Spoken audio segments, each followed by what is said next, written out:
हमेशा मुझे सताता रहता है। क्यों जी? अच्छे अच्छों के पैरों के नीचे से जमीन खिसक जाती है, मृत्यु का नाम ले लो। क्यों जी? डर लगता है कि नहीं लगता? भय लगता है कि नहीं लगता? इसलिए योगी महर्षि पतंजलि से क्या कहते हैं? 5 क्लेशों का वर्णन करते हैं। अविद्या, अस्मिता, राग, द्वेष, अभिनिवेश, पंच क्लेशा। बोले 5 प्रकार के क्लेश हैं, उसमें अभिनिवेश यानी मृत्यु भी एक क्लेश है। बोले इस मृत्यु रूपी जो अभिनिवेश रूपी जो क्लेश है, इस व्यक्ति को संतप्त नहीं करता। कौन भयभीत नहीं होता? इस मृत्यु से विद्वान भी डरता है, अविद्वान भी डरता है, धनवान भी डरता है और निर्धन भी डरता है, बलवान भी डरता है, निर्बल को भी डर लगता है। यानी दुनिया के प्रत्येक व्यक्ति को मृत्यु का भय सताता है। लेकिन वेद कहता है एक व्यक्ति हमेशा इस मृत्यु से नहीं डरता है। कौन? बोले यो जागरतम निजक्का में मुझे। बोले जो जागरूक हो गया है, जिसने अपने आप को जान लिया है, वो कभी मृत्यु से भयभीत नहीं होता है। और जिसने इसे अपने आप को जाना है, वो कभी मृत्यु से भयभीत नहीं हुआ है। महर्षि प्रबल देवदयानंद ने अपने आप को जाना था, इसलिए मृत्यु से कभी भयभीत नहीं हुए। तभी तो राजस्थान के राजा से बात कही थी, राजा तो इस संपत्ति की बात करता है।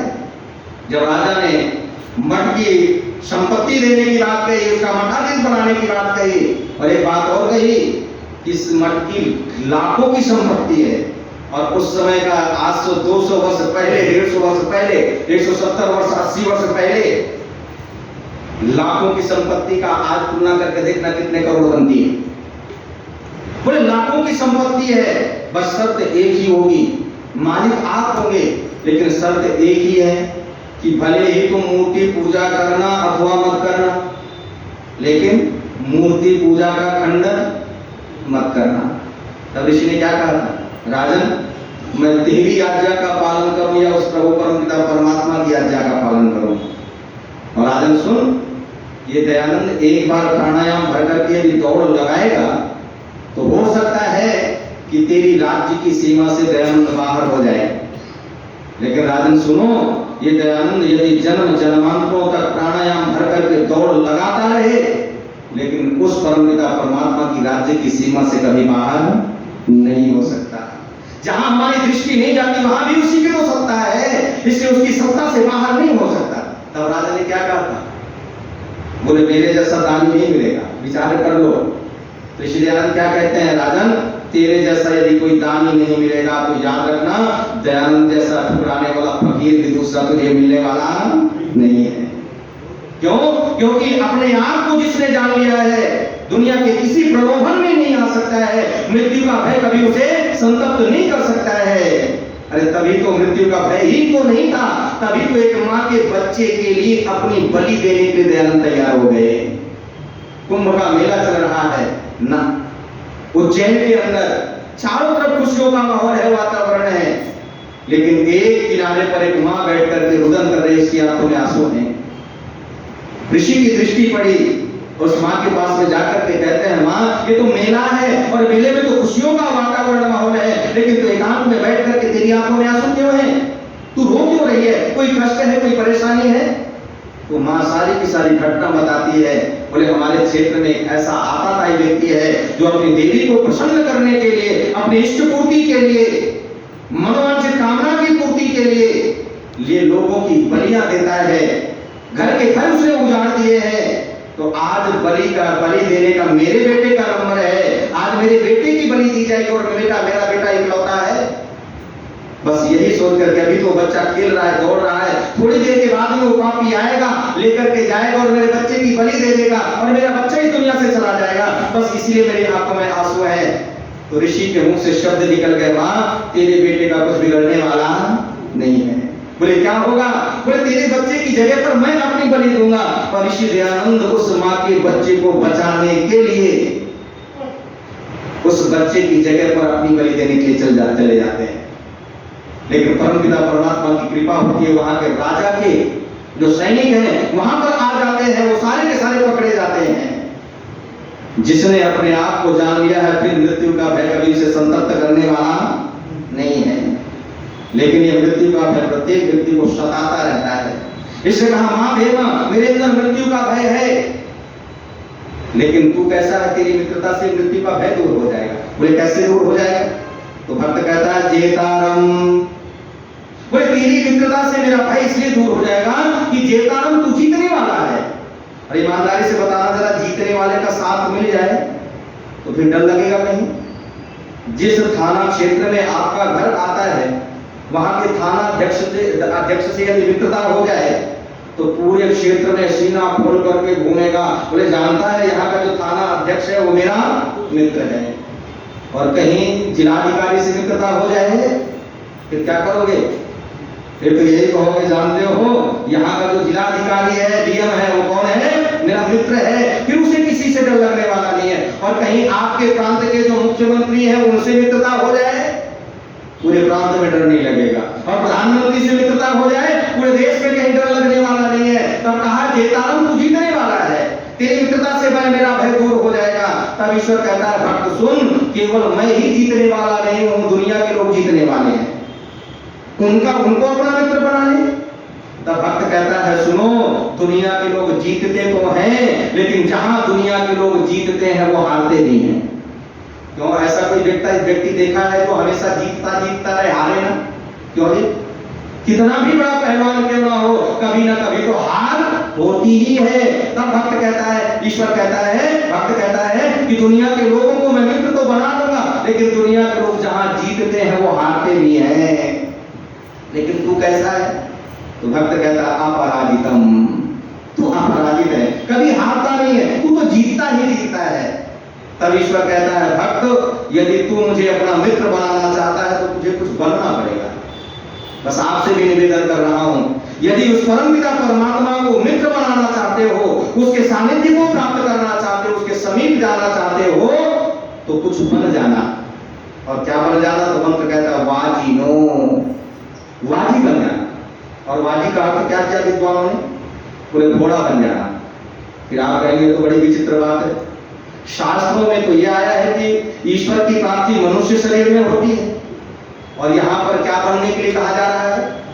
घोड़ा बनने के लिए कहा जा रहा है। ये तो बड़ी विचित्र बात है। बोले दुनिया के जितने भी घोड़े होंगे सारे के सारे ईश्वर को प्राप्त हो चुके होंगे।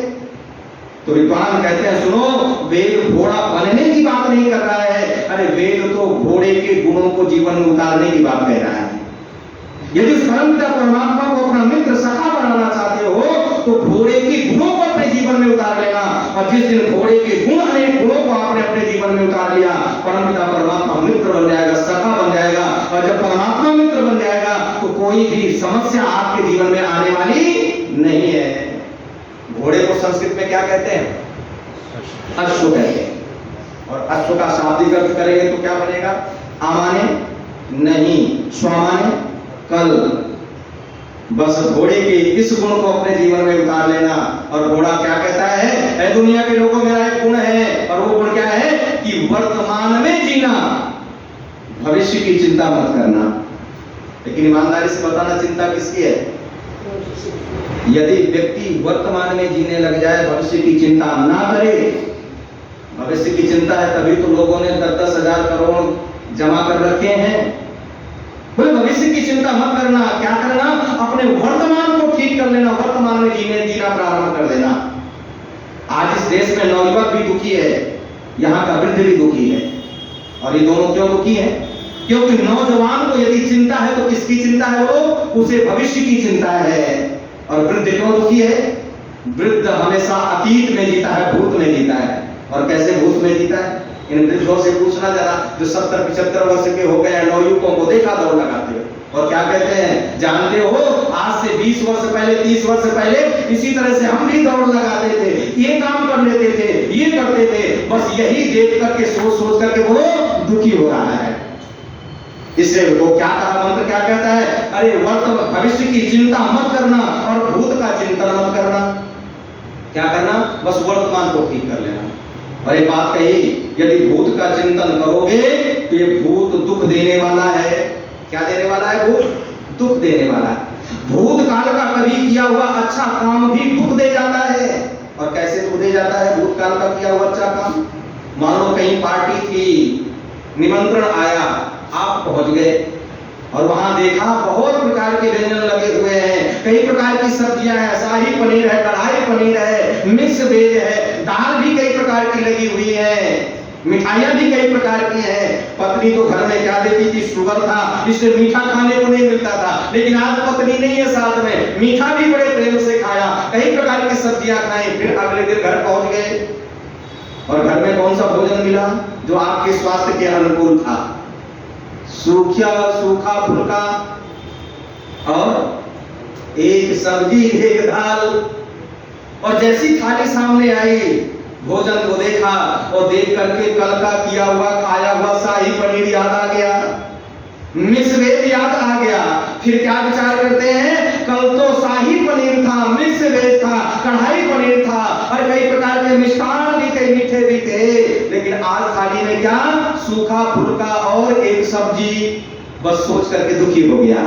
इसलिए क्या वेद कहता है, तुम भूत का चिंतन मत करना, बस एक काम करना, भूत का जूस निकाल लेना।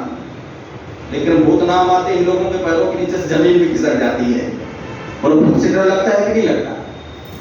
लेकिन तुम वर्तमान को अपने ठीक कर लेना, सब कुछ ठीक होता चला जाएगा। इसलिए कहा तुम भूत का चिंतन मत करना, भविष्य की चिंता मत करना, बस वर्तमान को ठीक कर लेना। और घोड़े का दूसरा एक और गुण है, और घोड़े का दूसरा गुण क्या है? आप सबने घोड़े को देखा होगा, परमपिता परमात्मा ने घोड़े को 4 पैर दिए, लेकिन जब घोड़ा खड़ा होता है तो 3 टांगों पर खड़ा होता है, एक टांग को हमेशा उठा करके रखता है। देखिएगा, कभी गौर से ध्यान से देखिएगा, जब घोड़ा खड़ा होगा तो एक टांग को थोड़ा सा उठा करके रखेगा। घोड़े से पूछा, वैसे घोड़ा बोलता नहीं है, बुलवाता कौन है? कवि बुलवाता है। और साधारण व्यक्ति ने घोड़े को नहीं बुलवाया है, महर्षि याज्ञवल्क्य को बुलवाते हैं। और कहां पर बुलवाते हैं? जहां पर अश्वमेध यज्ञ की चर्चा कर रहे हैं। और घोड़े से पूछा, तुझे परमपिता परमात्मा ने 4 पैर दिए, 4 टांगें दी हैं, लेकिन तू जब खड़ा होता है तो एक टांग उठा करके क्यों रखता है? तो घोड़े ने भी उत्तर दिया, बस इस गुण को अपने जीवन में उतार लेना, परमपिता परमात्मा तुम्हारा मित्र बन जाएगा। और घोड़ा उत्तर क्या देता है? सुनो, मैं एक टांग को, एक पैर को उठा करके इसलिए रखता हूं कि मालिक का आदेश हो और मैं चल पड़ूं। यानी मालिक के आदेश का पालन करने में पैर उठाने की भी देर नहीं होनी चाहिए। बस परमात्मा भी यही कहता है कि दुनिया के लोगों, मुझे मित्र बनाना चाहते हो तो घोड़े का ये गुण अपने जीवन में उतार लेना कि शुभ कार्यों को करने में कभी देरी मत करना। लेकिन ईमानदारी से बताना, देरी किसमें करते हो? नागपुर वालों, किन कार्यों को करने में देरी होती है? जितने भी शुभ काम हैं उनको करने में देरी। क्यों? क्योंकि जितने भी मुहूर्त लोग निकलाते हैं वो किसके लिए निकलाते हैं? पाप कर्म करने के लिए, अच्छे कामों को करने के लिए। बोलो, व्यापार करना अच्छा कार्य है या पाप कार्य है? बोलते रहो। लेकिन दुकान खोलने के लिए जा रहा है, मुहूर्त निकलाता है, कब इसका मुहूर्त करूं? पंडित जी ने भी मुहूर्त निकाल करके दे दिया। यानी जितने भी शुभ काम है उनके लिए आप मुहूर्त निकलाते हैं। लेकिन वेद क्या कहता है? तुम शुभ कार्यों को करने में कभी देरी मत करना। और मैं बात कहा करता हूं कि शुभ कार्यों को करने के लिए कभी मुहूर्त मत निकलाना। यदि मुहूर्त निकलाना है तो पाप कर्म करने के लिए निकलाना। क्यों? हो सकता है कि अभी पाप कर्म करने का मन में विचार है और पंडित जी के पास में चले गए और पंडित जी से कहा, पंडित जी मुझे अमुक पाप करना है, ये पाप करना है, मुहूर्त निकाल करके बताओ कब करना ठीक रहेगा। पंडित जी ने पंचांग खोल करके कहा, यजमान ये पाप करना अमुक तिथि में अमुक समय पर करना बड़ा शुभ। 2 दिन पीछे का मुहूर्त निकल आया और इतने समय पर आपके मन में जो पाप करने का विचार था वो दूर हो गया और आप पाप कर्म करने से बोलो बच गए। इसलिए कभी शुभ काम करने के लिए मुहूर्त मत निकालना, क्योंकि शुभ कार्य करने का कोई मुहूर्त नहीं होता। जितना जल्दी हो सके शुभ कार्य को कर देना, लेकिन हम शुभ कार्यों को करने में देरी करते हैं और पाप कर्म करने में कोई देरी नहीं करते हैं। बस ये गुण दो गुण पर उस घोड़े के अपने जीवन में उतार लेना, परमपिता परमात्मा मित्र बन जाएगा, सखा बन जाएगा। इसलिए भक्त क्या कहता, सख्यते इंद्र, हे इंद्र प्रभु परमपिता परमात्मा, मैं तुझे सखा बनाना चाहता हूँ, तुझे मित्र बनाना चाहता हूँ, तेरे सखत्व को प्राप्त करना चाहता हूँ। और तेरे सखत्व को, मित्रता को क्यों प्राप्त करना चाहता हूँ? तो भक्त कहता है, माँ भीमा, मेरे अंदर मृत्यु का भय बैठा रहता है, मृत्यु से हमेशा डरता रहता हूँ। यदि तू मित्र बन गया तो मेरी मृत्यु का भय दूर हो जाएगा। और मृत्यु का भय क्यों दूर हो जाएगा? तो भक्त कहता है, जेतारम, तू जीतने वाला है। और भक्त कहता है, तू कैसा है? बोले अपराजितम, तू कभी हारता नहीं है, जीतता ही जीतता है। तब ईश्वर ने कहा घोड़े के गुणों को जीवन में उतार लो, बस में तुम मेरे सखा बन जाओगे, मित्र बन जाओगे, मेरे सखात्व को प्राप्त कर लोगे। और जब परमात्मा सखा बन जाएगा, मित्र बन जाएगा, तो फिर कभी डर लगने वाला नहीं है। समय पूरा हो चुका है। और कल मैंने कहा था जो चर्चा अधूरी छोड़ी थी, कुछ तो माताएं सीरियल देखने के लिए, सुनने के लिए आई थी। देखना क्या, सुनने के लिए आई कि सीरियल मिलेगा। तो कल का छूटा हुआ सीरियल जो है आपको कल सुनने को मिलेगा। कल तो निश्चित रूप से, लेकिन पंडित जी ने प्रवाह कुछ दूसरा बहा दिया। और यहाँ के लोगों का भी कथन था वेद मंत्रों को लेकर के चर्चा कीजिएगा। तो आपके यहाँ 6 दिन तक वेद मंत्रों पर ही चर्चा होगी। तो एक वेद मंत्र लेकर के मैंने थोड़ी सी चर्चा की, इसकी तो व्याख्या बहुत घंटों में पूरी होती, क्योंकि वेद के जो मंत्र हैं एक एक शब्द पर इतना सार भरा हुआ है। यदि उन पर चिंतन किया जाए तो एक वेद मंत्र 1 महीने के लिए पर्याप्त है व्याख्या करने के लिए। फिर भी व्याख्या पूर्ण नहीं हो सकती। क्यों? क्योंकि परमपिता परमात्मा अनंत है, तो उसका दिया हुआ ज्ञान भी बोलो अनंत है। वो इसलिए थोड़ी सी संक्षेप में आप सबके मध्य में चर्चा की है। अब आपके और आपके भोजन के बीच में ज्यादा बाधा नहीं बनूंगा। क्यों? यदि बाधा फिर यही फिर विचार करेंगे कम वक्त भोजन का समय हो क्या है, तुझे भी भोजन करना है,